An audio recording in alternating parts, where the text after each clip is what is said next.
One. Hi everyone, I'm Christine Josty of Mail Something Pretty, and today I have this fun card to show you. Look at that. I think it's perfect. I think it's perfect really for anyone, but certainly a music lover or like a teen or a young adult. I think it's kind of fun. And so I actually copied the technique, which I'll show you, this kind of paper strips or quilting or however you want to call it. I had a black and white card, a birthday card, a couple years ago, and it's one of my best YouTube videos. So I thought I would remake the card just with the more up to date. So I'm using that rock and roll paper. And so that is, I'll show you actually. You can do it with any paper, but I do think it's pretty striking with black and white. But any paper will work. Let's see. It is on page 55. Sorry, I should have had that ready for you. This is the 2024 Occasions catalog. Here we go. So you have this whole rock and roll suite. So this is the paper. It's fun, even if you don't want the rock and roll. It has some fun black and white graphics to it. And the stamp set kind of goes with it, but I'm using, this one is in the annual catalog, and so I'm going to use this guitar. So they both kind of work. So if you happen to have this one first, you can just get the paper to go with it. All right, so let's get started here. Move those aside. I have my pieces somewhat prepared. So I'm starting with a card base of 11 by 4 1/4, and I scored it in half. The horizontal page. All right, and then I have another piece of black, and it's just one layer smaller, so it's 5 1/4 by 4, and this is what we're going to use for applying our paper. You'll see. So I've already cut, let's see where they all are. I have one of each piece of paper from that pack, so I did them at 6 inches by 1. So these are the patterns. And you can use, you know, either side. It's kind of fun. But I definitely want to use these two, the front size. And I like that one, and I like that one. And I don't know, we'll have to see. We'll see as we go. So these two, I'm going to focus on this one first. All right. I'm going to use, this is actually very helpful. The silicone mat is very helpful because I'm going to get glue. I know I'm going to get glue stuck places. All right. So because my strip is 6 inches long, if yours was longer, it wouldn't matter. But because mine is 6 inches long, if I put it directly in the middle, I don't know if you can see, but it does not cover corner to corner. It's not long enough. Again, if you cut your strips any size, it doesn't matter.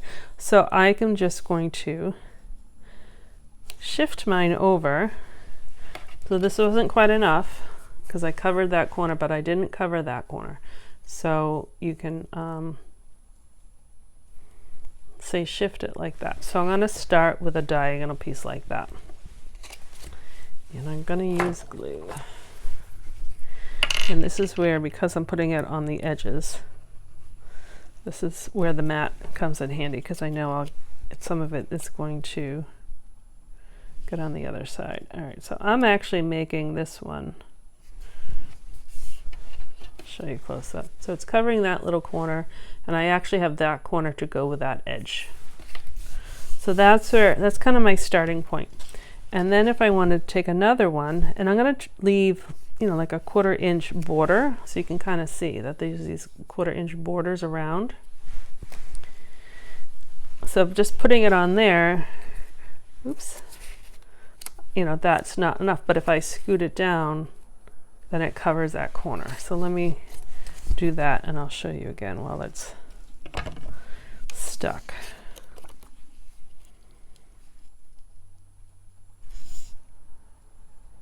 All right. So I have my approximate 1/4 inch border in between the two, and my corners are covered. You can kind of see it that way. So we're going to cut that off a little bit. So now this is kind of where the fun starts. You can kind of decide which direction you want to go. So this one I use the same here, but I used a different strip, and that doesn't matter. I have some going in that direction and then that direction. I have some coming in this direction. Let's see, these two are my middle ones. I actually ended up doing another one because I wanted you to see the guitar, and then I kind of mitered the corners. This goes in this direction, so you can kind of play with it. So depending on where my guitars are, because I want to use a lot of this paper, so I want you to be able to see kind of the guitar. So you can see a lot of that, although if I wanted it in this direction, I'm just going to take my scissors and cut as straight as I can across. So then I could do it this way, like that. So you can see most of that guitar, but not as much as I wanted. So I'm going to trim it a little bit more. Certainly you can use a paper cutter if you want to make sure that's a little bit better. All right. And I love this image too. So I am pretty stingy with this paper because I like it. All right, so I glued that down. So now I can either say take this one and continue in that direction, or I could go in this direction. I think I'll just do it that direction. So I'm actually just going to put glue on that part and then cover it up. And then let's see what we have over here. And I'm going to cut that and I'm going to use that again. So I could use that, or I could use, so this part, if I go in this, well, if I go in this direction, I'm going to have, and it's okay, I'm going to have a little, you know, that triangle of black there. And that's okay because when we, yeah, I have one here.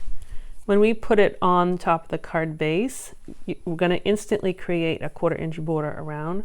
So if you see really closely, like that's what I have there, but you don't notice it when it's down. I don't know if I like that print. I think I like that print better there. And I do like that, but that's too much of the same. So I think I will go like that. And I could put glue on the strips, but I've also learned that then I get a lot of glue on the back side. So just putting glue where I know it will be covered up, that seems to work. All right, so I am going to end up with a little piece there. That's fine. That's fine. So what I'm going to do is flip this over and trim just with scissors. You certainly could use your paper trimmer. Now this piece, even though it's tiny, you may have a tiny spot that you might be able to use it. We'll see.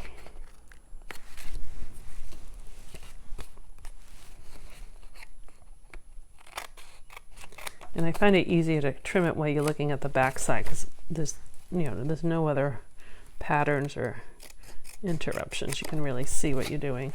And you may get glue on your scissors, so you may have to take the glue off. This is a great card for using up scraps. I mean, these ones I created scraps, but all right, so I have this little piece here. So I am going to, remember I said, although that would fit really nicely, but it's too close to that pattern. So that might work in there. We'll see. We'll see as we go, but I will cover that up. All right, so I want to make sure I use my guitar again because to me that's kind of a focal paper. So I could go in that direction because that's not quite long enough to go in that direction. So I'm going to, what I could do is make it so it looks like I'm just gonna straighten my cut though, that it's continuous. So I think I might do that. Put that up here because I may have put too much glue. All right, so I'm going to leave that there. And I do like that, so I might use a little bit of that. And I like this maybe going in this direction. Again, there's no rules. So I'm going to have that go like that. Whatever pattern you like. And then Let's see. I could do that, but I think I'll follow suit with that same pattern. It's kind of busy patterns of the paper, so I don't want to make it overly busy. All right, and then don't forget we have that little corner. I could do that, it would mimic that, but they're both next to each other, so I don't think I'm going to do that. So let's cut these, and I think I might use that piece. Now I do still have wet glue there. Normally I would let it dry, but we're doing a video. All right. So now, where does it go? I think I'm going to have it just kind of go in that same direction. So these two are going that way, then these two will go that way. They'll flow like that, and I'll fix that up too with, which one do I want to use? Let's see, I think we'll use this one. So let's see, I'll do my best to cut. And that will fit right there because it's just a tiny little. If it was any smaller, I probably like a smaller like that one, I could let it go. But it's a little bit bigger. I mean, I could even fill that in, but I don't think that's worth it. All right, so let this dry for a second. You know what? I'm going to let that dry for a second longer. And let's go to the inside. So I still have, like, look at, I still have two fairly long strips left. So what I'm going to do is I cut a piece of white, 5 1/4 by 4 standard layer, the inside. And so I think I'm going to use these strips to do the inside. So I could either use my scissors, but I'm just going to use my paper trimmer. I know that my paper is 4 inches long, right? I just said, or yeah, 4 inches long. So I'm going to cut it at 4, and I can even cut this in half because it's 1 inch. So I'm going to cut that in half, and I could use 2 sides like that. But I think I'm going to use this stripe. I like that better since I have it. So I'll do that at 4, and then cut that piece in half. Now actually I have 4 strips, so I can do 2 insides of cards. So let's see. I could do that in a stripe. I think that's what I'm going to do. All right, so since these are both the same width, right, I'm just going to put the first one down with white space on that side, because I'm going to cover, now what I'm going to do is cover that up like that. So this is a little bit smaller. Like really almost all the combinations would be good. All right, so that's my inside. So let's put that on the inside of the card while that is here. Let's see, move that away. Again, it just gives a little something instead of just plain stark white. Okay. So now I can go back. That gave it long enough to dry, excuse me. So now I can cut it much better.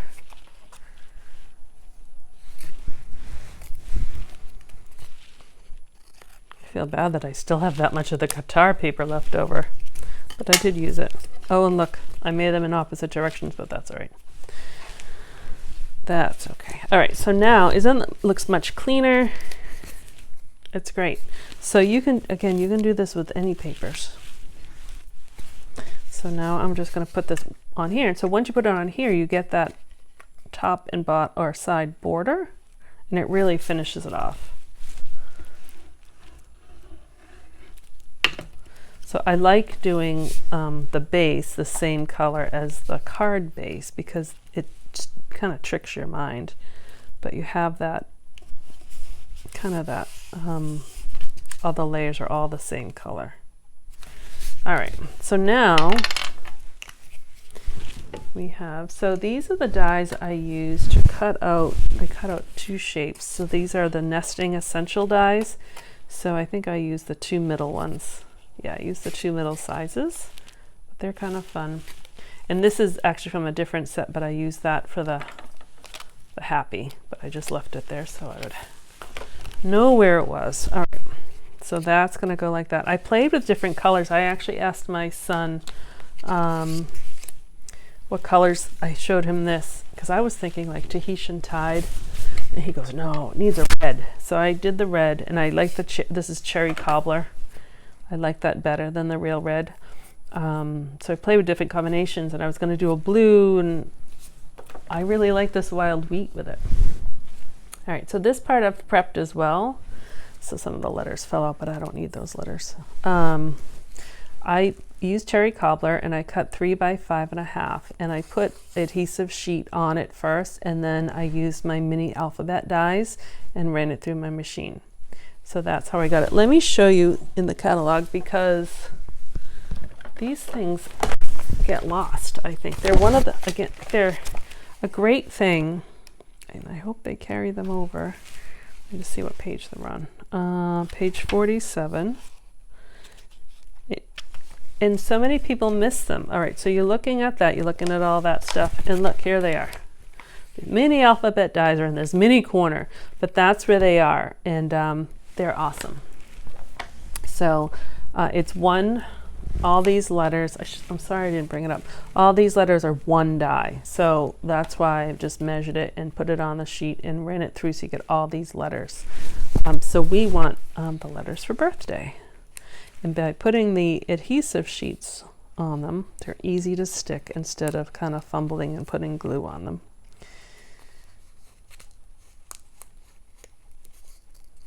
Let's see if that one popped out a little easier. So you get duplicates on some letters and singles on some. So you may have to, you know, cut it a couple times, or you can just cut 1 letter at a time. Just put a smaller piece of paper down.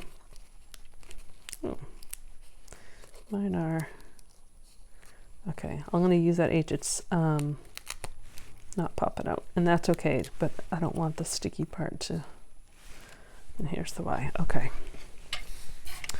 All right, so I found that tweezers help a lot with these little letters. They're tiny. They're 3/4 inches tall, and the varying lengths depending on the letters. And my little bowl here, I'm going to put all my debris, and I've already kind of worked it out,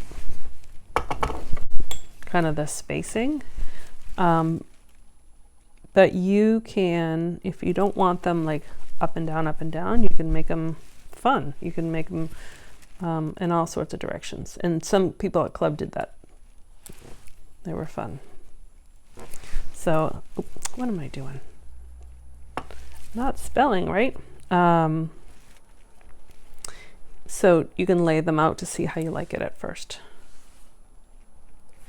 But I'm just gonna stick with what I did.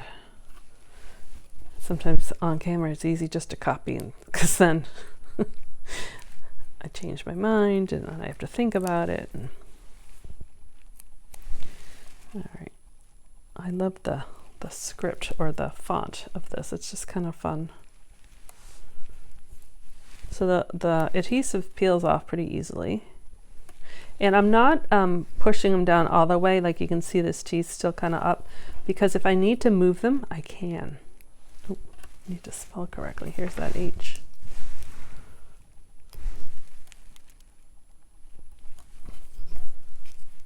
Certainly don't want to spell birthday wrong.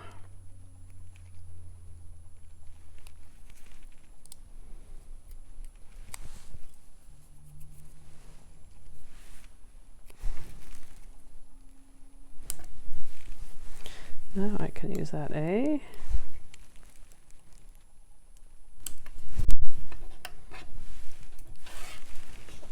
And the Y. There's also, I could do like an exclamation point. That's on a separate die. All right, so actually that lined up, but if I wanted to move them over, I can lift them up and kind of move them over a little bit because I didn't press them down. You do that. So now I think I like it. Now I will press them down. Okay. And now I have all these letters left over. So I tried to figure out with the letters left over what I could write on the inside. I could write rock on, or I could write cheers.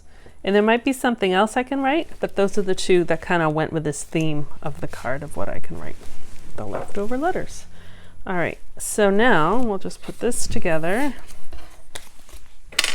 These two I'm going to glue, and then I will pop up the whole thing.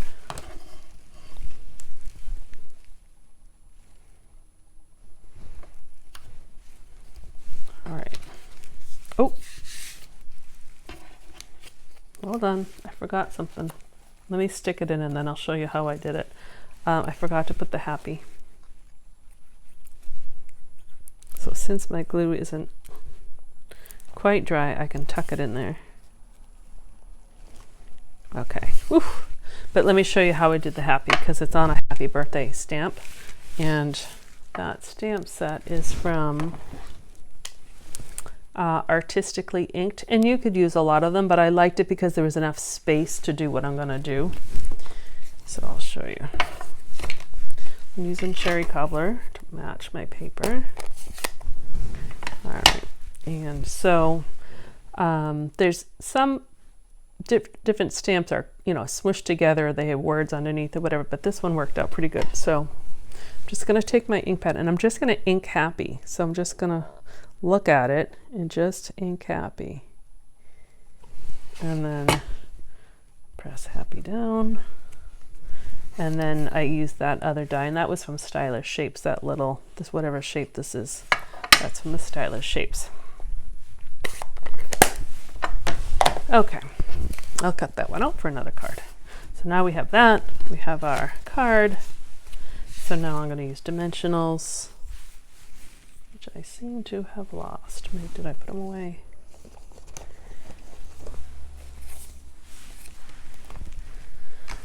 They're probably right in front of me.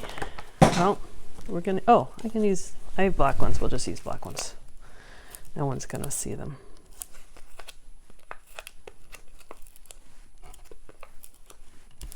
Okay. It's kind of nice sometimes to have the black dimensionals with the darker paper. All right, so this will just go right in the middle, and you could be done. I think that's awesome, just as is, or if you wanted a little bit more, remember I showed you that Enjoy the Rhythm stamp set, and again, that there is a this shape guitar in that other set that goes with this, but I just used that one. I stamped it, I colored it with wild wheat, dark and light, and I used a light smoky slate, and then I just cut it with scissors because there's no dies. So this will go on like that. I think it does kind of tie it together. So I'm going to actually put a dimensional. I have a mini one that's white, mini dimensional there, and I'm going to put a little glue kind of right where that cross is, right there. That way this is up a little high, kind of the same height as the banner there, like that. And then if you wanted to, you can always put some bling, right? Because rock and rollers like their bling. And you could use all sorts. You could use the, you know, the rhinestones. You can use a whole bunch of these black and white ones. I'm using, I think they're festive pearls, because there's red. It's not really the right red, but it's fine. And then I'm using, I think this is actually like Christmas gold and silver, because the gold is kind of similar to the wild wheat, but I'm sure you have gems in your stashes, right? That would work. All right, so there we go. So there's just a little extra blimp, and they're mild. You may not even notice them. All right, so different versions of the same card. Some of them are going in different directions or different patterns in different places, but they're kind of fun. And then we have the inside. I think, oh yeah, I use different papers for the insides. Well, that one's just opposite, and then that one's that one. So they're fun. I think you guys will like them. All right, if you have questions about anything, let me know in the comments, or if you need the supplies to make anything, I can certainly help you out. If you make it, let me know. And again, you can make them in all different color combinations, but these letters work out really nicely with the nested essential dies. So thank you very much for watching. I'm Christine Josty from Mail Something Pretty. Have a wonderful day.